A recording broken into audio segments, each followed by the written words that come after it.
Great recipes, having a little bit of fun. It doesn't get much better than this. Welcome to Cooking Shorts with me, Chef D. We're going back to a time when I was a kid where I really didn't like eating a whole lot of different food. I was a very picky eater. So my mom had to think and my grandmother had to think, well, what is he going to eat? So this is a meatball recipe that's very simple. There's 3 ingredients and we're gonna serve it over buttered egg noodles. Now, when we're making our meatballs, again, you have to think back, picky eater. We're just gonna take the meat, ground beef, roll it out and make some meatballs. So we're just using all ground beef. This is a lean ground beef. If you wanted to, you could use ground chuck if you wanted. A medium, even using a medium ground beef is a little bit less expensive. You're gonna get a little bit more fat, maybe just a touch more water in with it, but it should work. So I'm warming up my pan, and while I'm warming up my pan, I'm just gonna quickly wash my hands from the ground beef, and then I'm gonna show you the other ingredient to go into this.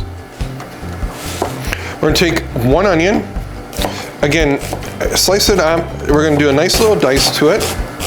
You know, onion, shallot, you have leeks, the bottom of a leek, you know, use what you have in your fridge. This is back in the days I didn't even like garlic. So in our meatballs go. We're gonna stir those around. We're gonna add in our onions. I love this recipe. So we're just gonna saute up our meatballs until they're all brown. And in real time, this is probably going to take you between 8 and 10 minutes. And again, if you wanted to, you could grab a meat thermometer, get it up to 160, and you'll be perfect. Okay, the shorts. Why the shorts, Chef D?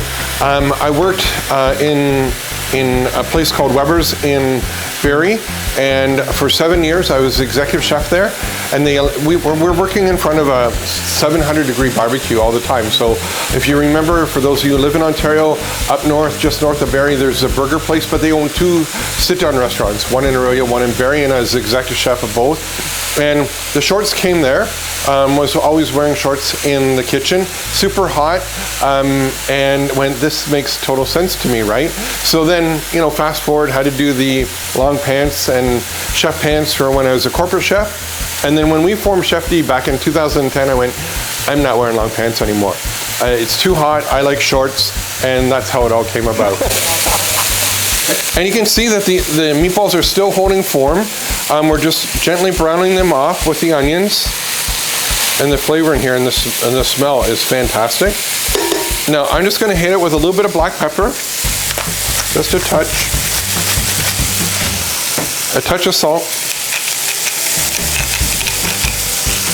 And again, we're gonna continue cooking these off in real time between 8 and 10 minutes. Our onions are almost translucent. Okay, and remember I was saying to you that there's 3 ingredients. Okay, there might be a few more, but she always used the Campbell's celery soup.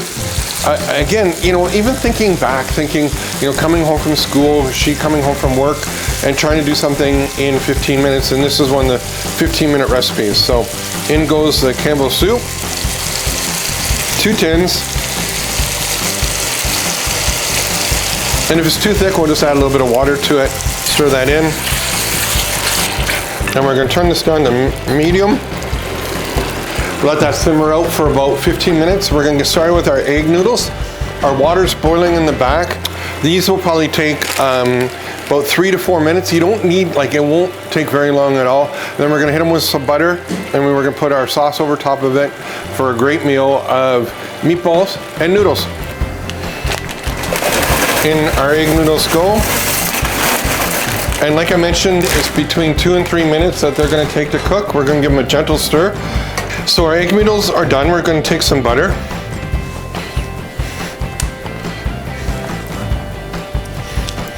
Our good friends at Butter Haas. I love their butter. So our noodles.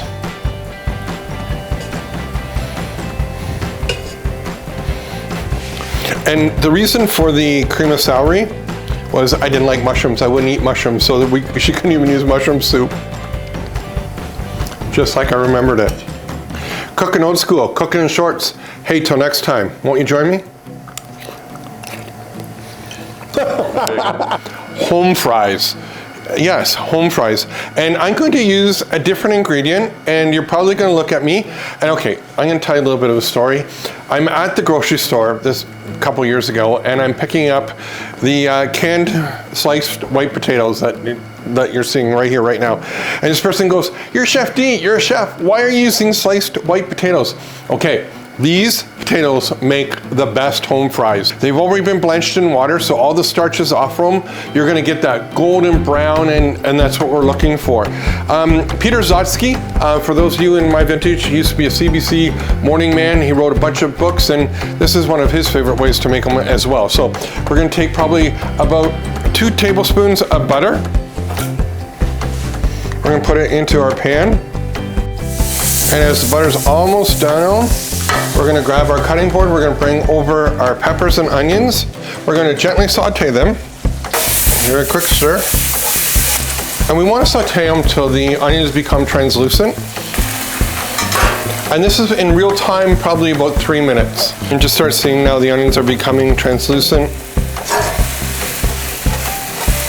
Canned sliced tomatoes, sliced potatoes, our canned and sliced potatoes.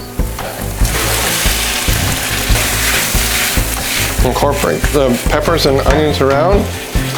And now we're gonna let that go. I'm gonna add just a little bit of black pepper. Because they're canned and there's lots of salt in this, we're not gonna add any salt at all. Seeing now that our potatoes are starting to get that beautiful caramelization happening, a little brown, and you're gonna see all the moisture's gone. And again, the great thing about using the canned potatoes is they hold their shape. That one was better. We had a question from one of our viewers. Hey, I'm Luke Baisley, founder and president of Driver Seat. Chef D, we've been touring the Kitchener-Waterloo region for a couple of months now looking for the best gourmet food in the region. So my question for you is, what's your favorite thing to cook at home?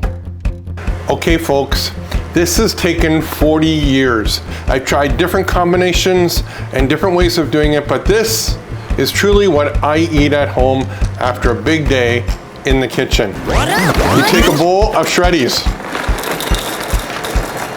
blueberries, raspberries are the key. This is what took a little bit longer. I had to add the raspberries. And of course, a banana. You know, you don't want it too ripe. Again, cut in our banana. Yeah, after those big days, you come home, you're tired, you just want something to kind of suffice. In some Guernsey milk from our friends at EB Manor.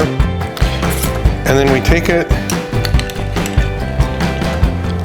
Like it brings me back. It's comfort. Busy, hard day. Nothing like shreddies, blueberries, raspberries, and bananas. So how did he know the meatballs were done? She would cut in them if they're all brown throughout. We knew they were done. It's not rocket science.